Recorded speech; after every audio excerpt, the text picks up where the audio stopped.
Hello Sukmit, कहाँबाट आयो Sukmit Lepcha? Sikkim नाम्चीबाट।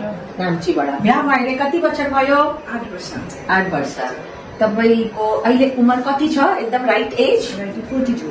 42. So you are married 8 years back, हैन? तपाईको बिहा भयो 34? 33, 34 में बिहा भयो। तैलेदेखि तपाईको नानी बसेको छैन। एन्ड तपाई ट्राई गरिरहेको थियो। तपाई धेरैचोटि आइभीएफ गर्यो यताउता सिलिगुडीमा, त्यो पर तपाईको रिजल्ट भएन। एन्ड तपाईको रिजल्ट नभएर कस्तो लागिरहेको थियो? रिजल्ट नहुँदा त आफूलाई अब कस्तो हुन्छ, अब त्यस्तो टाइम पनि गयो है, आफ्नो उमेर पनि निकै गयो होइन। बादमा चाहिँ त्यतिकै म यताउता उयो गरिरहेको थिएँ, रेगुलर म ड्युटी पनि गरेँ। त्यहाँदेखि फेरि एकजना म बाहिर जानु पर्ने देखाउनु भन्दाखेरि चाहिँ एकजना म्यामले भन्नुभयो सिलिगुडीमा यस्तो हुनुहुन्छ निक्लिने कविता मन्त्री म्याम हुनुहुन्छ, डक्टर कविता मन्त्रीले चाहिँ एकदमै राम्रो 100% सक्सेस हुन्छ भनेर भन्नुभयो। आफ्टर मैले यस्तो सोचेँ है किन एकपल्ट म जान्छु त्यहाँनिर भनेर चाहिँ मैले डिसाइड गरेँ हस्बेन्ड र मैले।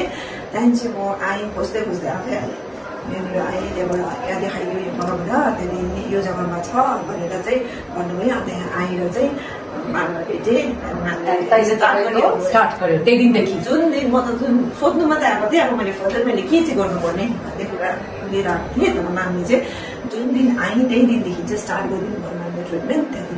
त्यही दिन मेरो अहिले भी याद छ, तपाईँ एकदम लाइक फिनिस्ड, तपाईँ एकदम रुवाएर repeated miscarriage, you know, repeated IVF गरेर just call recurrent implantation failure नभएर कस्तो दुःख लाग्छ। So we tried, and today we have got this beautiful picture you have seen. This is Sukmit's baby. We have taken the picture, and how beautifully the baby. Can you lie down, Sukmit, for 1 minute so that we can show people how we get pregnant? And so that this is called a TVS scanning, and we are doing a TVS scanning, and so that we can see how the things are, and you can see how Sukmit has got pregnant. You can see this picture, and this is her baby. You can see the heartbeat, how beautifully the heart is ticking. You can see the blood supply, and you can see beautiful heartbeat. So we are very happy for Sukmit. She has come all the way from Namchi with a repeated IVF failure at the age of 42. So we are very happy for you, Sukmit. I'm also very happy. So what you want to give the message to your people in Sikkim? तपाईं के message दिनु चाहिन्छ? चाहिँ भन्न चाहन्छु है, अब त मैले पनि थाहा पाएँ है कविता मन्त्रीमा यहाँनिर हुनुहुन्छ भनेर फ्यामिली क्लिनिकमा होइन। जति पनि हुनुहुन्छ छ मेरो नलेजमा यस्तै म जस्तै हुनेहरू, उहाँहरूलाई चाहिँ म यस्तो भन्छु कि यहाँ आउनुहोस् डाइरेक्टली।